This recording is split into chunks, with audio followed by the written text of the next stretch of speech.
welcome to the Career podcast today, everybody. We've got Natalie Lavelock with us. She is the CEO of Natalie Lavelock Consulting and Coaching.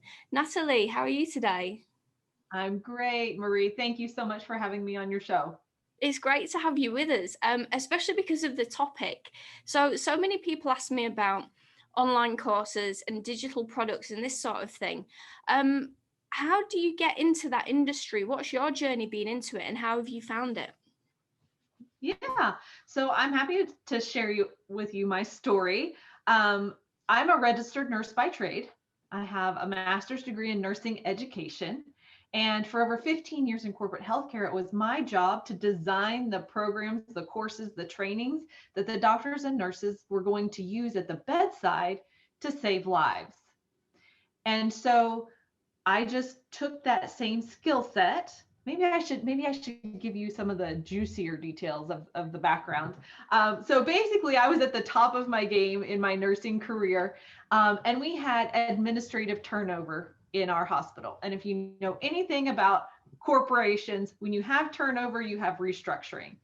And side note, for a while behind the scenes, I'd really been frustrated. I'd really been struggling because I felt like the organization was coming to a standstill and they were no longer being future minded. They were no longer, wanting to do more and more to benefit the patient. It all became like we're standing still and we would just want to save as much money as we can. And that's not who I am as a person. And so I was starting to get frustrated in my career. It's kind of like, what's going on? I don't really know what else I would do. I kind of live in the middle of nowhere. And so it's not like there's a hospital on every corner for you just to jump to. So as I was trying to figure out, that's when all this started taking place. Okay. And so a couple months after this took place, my boss actually came to me and she said, Natalie, I've got something to tell you. I've been avoiding this for a couple of weeks, but I've got to tell you about it, and I hope you'll consider my offer. Okay, what does that mean? It's a very mixed message right there. So she says, well, Natalie, with the corporate restructuring, they've decided to eliminate your position, but we would like to, wow. That's kind of what I thought too. Like after I built an entirely new service wing for the hospital, after I, train all these doctors and nurses and I'm expendable. Wow. Okay. So she says, but we'd like to offer you the opportunity to move into a management position. I was like, oh, keep talking. Because right, that's still the next rung. Keep talking. So she starts talking, and all I remember is thinking through every manager that I had worked with in that organization and what was expected of them. They work a 40-hour work week. They're on call 24/7. If someone doesn't show up to work, they get called in. They're working their 40-hour work week plus nights and weekends and holidays. And I had 3 little boys at home. And I don't know about you, I don't know about your viewers, but I believe that those 3 little boys were a gift from God. And my greatest calling is to serve them, to be their mama, and to teach them in the way they should go as they grow. And so what seemed like the next opportunity for me actually kind of started feeling like a death trap. And I thought, oh, what am I going to do here? Because like I told you a minute ago, there's not a hospital on every corner where I live. There's a hospital every like 30, 45 miles away, but not on every corner. So I really had to sit and think about, okay, what are my options? And as I was trying to figure that out, 2 things were going through my head. One, God was saying, trust me. Take a step of faith. You can do this. I'm calling you into something new. And it's going to take a step of faith, but I'm going to be right there by your side. The other thing that was going through my head was, what are you thinking? What kind of mother gives up career advancement, a raise, benefits, security, health care, health insurance. Who does that? You know, when you do this, you're going to lose your paycheck. Your kids are going to go hungry. You're going to lose your house. You're going to lose the farm you live on. Do you really think your marriage can handle all of that?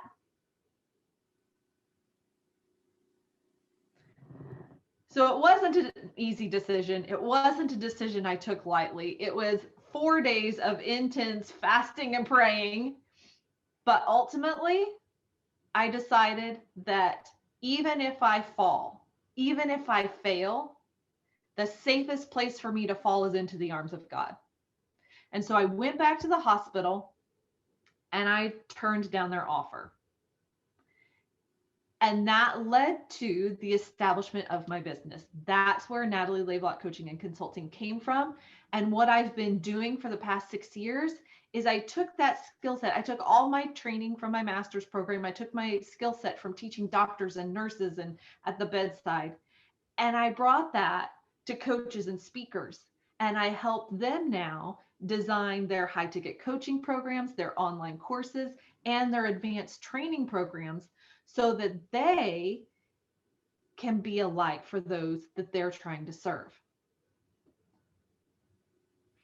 Wow, that is certainly a journey. And I think that is a huge leap of faith, just to be able to say, I'm going to give up this lifestyle that I think is going to be predictable. It's going to, keep giving me what I need. And then going out there to do something completely different that's completely uncertain.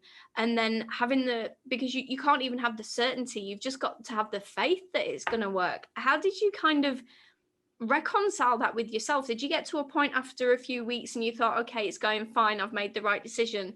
Or did it take a long time to kind of get to that point where you realized you'd done the right thing?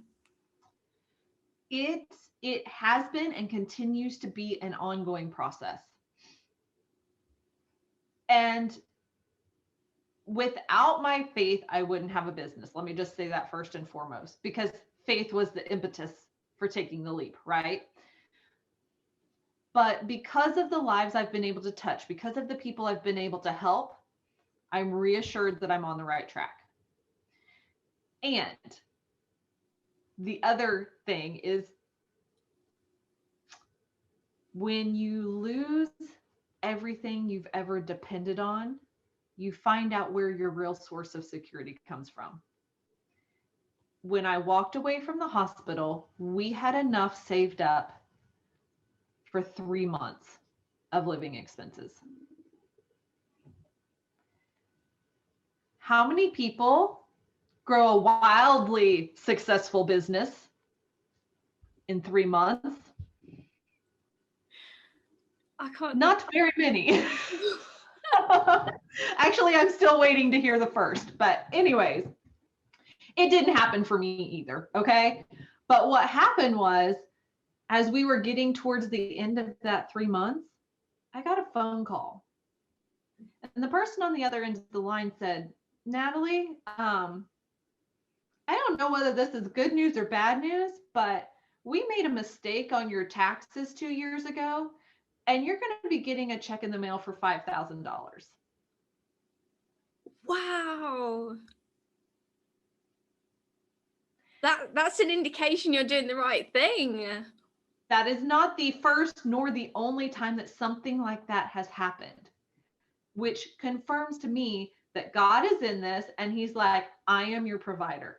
I am your sustainer.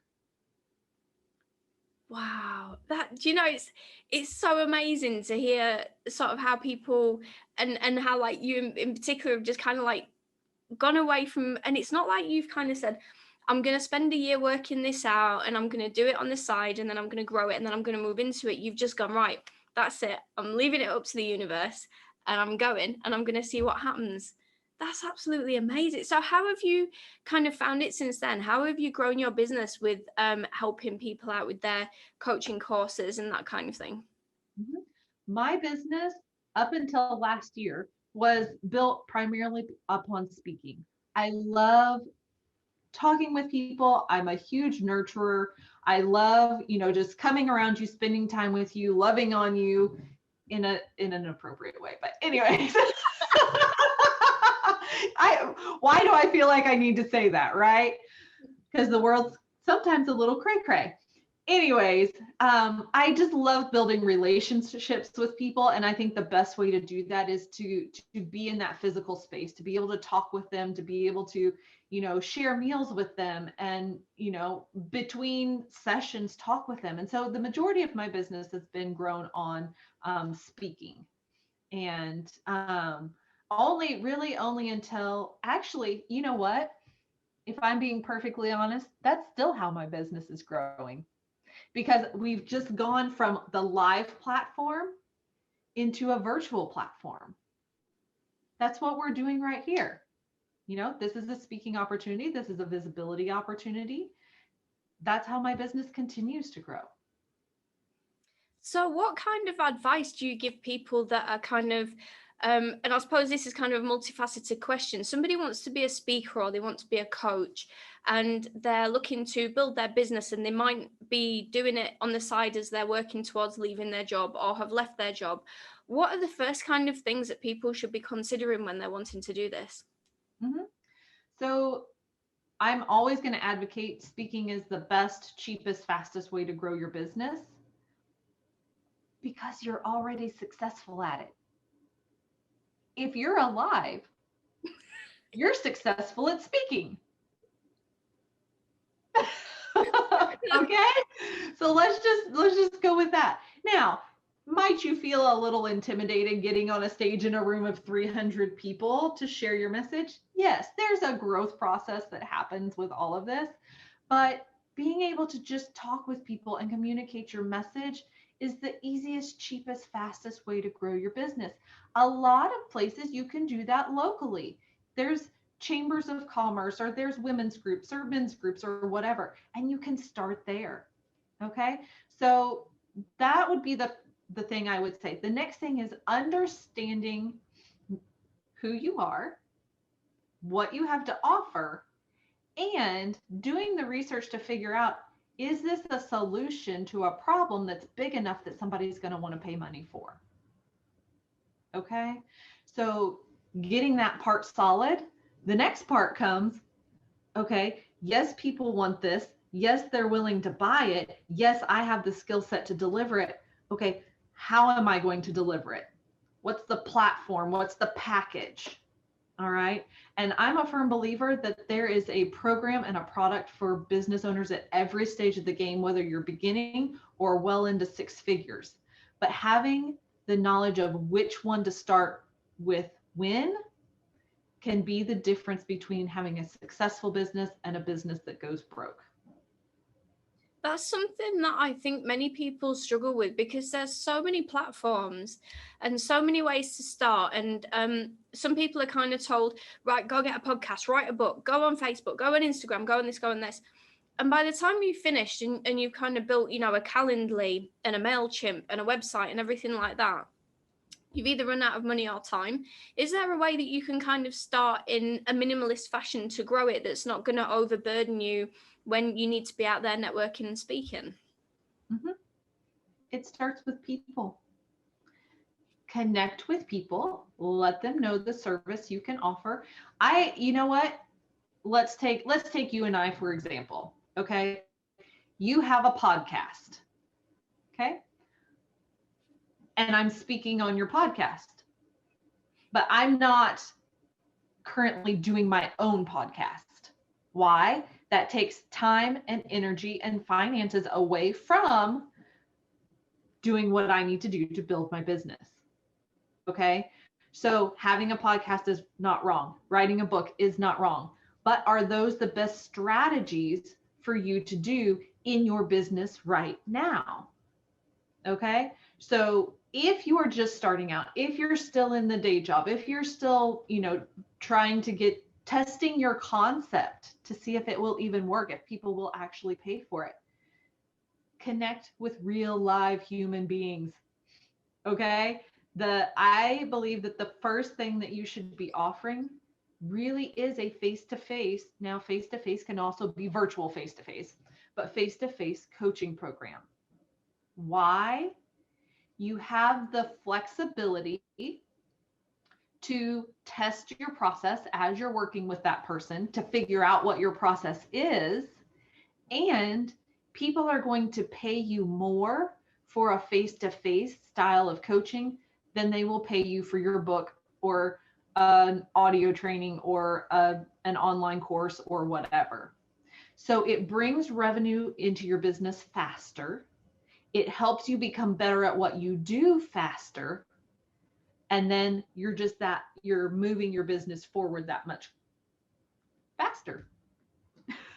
In many kind of models of this type of business, the face-to-face consultation can be like the top high ticket item because it's the more bespoke thing that as you're going along, you're changing it to suit the person. And then the digital course is like a lower offering that you can provide. Is that kind of the way that you see it? That is the way that I see it, but I encourage my clients to build it opposite of that.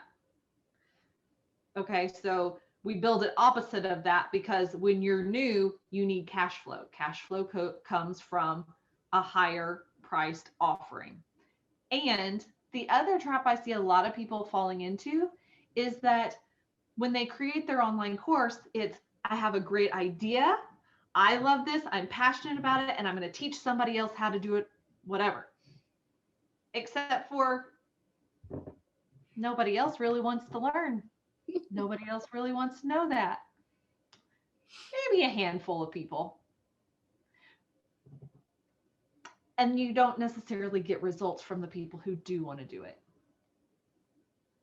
When you build it the other way, you know your methods, you know your people, you know what they want, you know the language to put out there, so that when you do put the course out there, it's solid and it's going to be a money maker instead of a money drainer.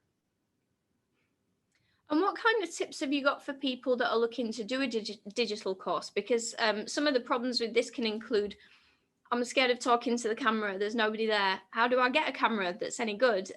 What lighting do I need? And all this kind of stuff. There just is so much that goes along with building that. How can, if it's not even the high profit item as well, how can you do it in such a way to make it worth doing? Well, you can definitely, now you did cut out a little bit, so I'm not sure I heard your whole question. So I'll answer what I heard and then you fill in the gaps. So how can you make it easy?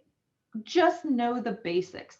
Okay. I was at an event this past weekend, a virtual event, and one of the speakers had the best idea I think I've ever heard. If you are camera shy, she said, go to your local, I don't know whether you have Walmart, Target, your local superstore, and buy some of those little sticky googly eyes and put them on the sides of your camera. And so when you see that, it just looks so silly. You can't help but just giggle and smile and laugh as you're talking to it. And you're like, hey, I'm talking to the little googly eye camera guy, and it just makes talking to the camera so much easier. I've also heard people say, take a photograph of someone that you know and love and care about and put that behind your camera and just talk to them. Just talk to them. So that's helping getting camera shy. The other thing is, you don't have to be perfect. It doesn't have to be perfectly scripted. I don't want to listen to somebody sit here and read me their perfectly scripted webinar. Like, put it down and just talk to me. Just talk to me. So I think you asked about lighting. Super quick tip, just make sure the light's in front of you, not behind you.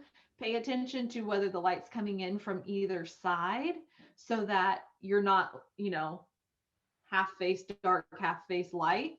So just pay attention to that. And then the cameras, like the webcams, you can get a webcam that's so much nicer than your laptop camera for about $100. It's not a huge investment. What else? Did I miss anything else? A tip that I fell foul of last week was I forgot that when you've got a green screen, you should probably never wear green. So I turned up at a meeting as a floating head. No. I completely forgot. Oops. That's a good tip. Never wear green on a green screen, because you want to be, you know, fully present for whatever it is that you're doing. Yes. Unless you're a magician. Maybe not. Maybe you're a floating head. Have fun with it.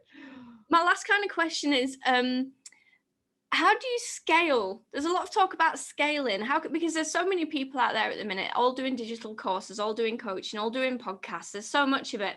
How do you be seen, and then how do you scale? Well, when you're speaking, you're being seen.